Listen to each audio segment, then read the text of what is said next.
ও বন্ধু, যখন মৃত্যু মানুষটারে কবরের মধ্যে নামায়া দেয়, ওয়া তাওয়াল্লা আনহু আসহাবুহু, তখন তার আপনজনরা কবরে নামায়া চলে আসে।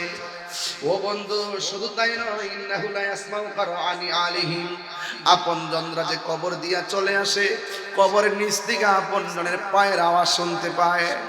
ডাক দিয়া কয়, বাইরে একসঙ্গে তাকলাম, আমারে কোন জায়গায় তোরা রাইখা যাইতাছস? কোন জায়গায় আমারে ফালাইয়া যাইতাছস?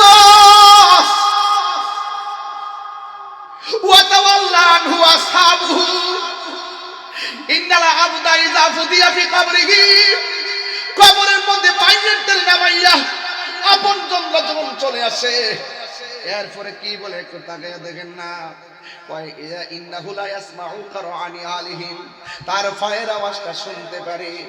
এরপরে কি কয়, এরপরে কি কয়, কয় আতাহু মালাকানে, যখন আপনজন চলে আসে, আমরা প্রায় মাহফিলের মধ্যে আব্বা বলি 40 কদম হাঁটিয়া আসিবে স্বজন, মুনকার নকির হাজির হইবে রে তখন। আতাহু মালাকানে, ওই সময় কবরের মধ্যে দুইজন ফেরেশতা নামবে। ফায়াকুদানিহি, ওই কবরে নামার পরে কবরবাসীরে তা উঠাইয়া বসাবে।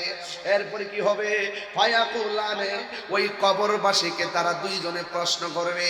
কি প্রশ্ন করবে, কই ওয়া মা কুনতা তাকুলু ফি হাযা রাজুলি মুহাম্মদ, এই মুহাম্মদ সাল্লাল্লাহু আলাইহি সাল্লাম সম্পর্কে তুমি কি দুনিয়ায় কি বলতে?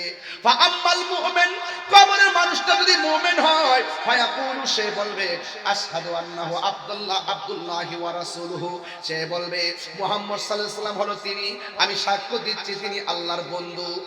আরে বেয়াদবরা বলে বান্দা, সুন্নিরা বলে বন্ধু, বিয়াদবরা বলে ফা, আমরা বলি নবীর কদম মুবারক, বিয়াদবরা বলে কফাল, আমরা বলি সের মুবারক, বিয়াদবরা বলে ঘাম, আমরা বলি পসিনা মুবারক।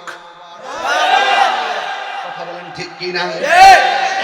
জিজ্ঞাসা করবে নবী সম্পর্কে তুমি কি বলতে, সে বলবে আমি সাক্ষ্য দিচ্ছি আল্লাহ, আমার নবী হলো আল্লাহর দোস্ত।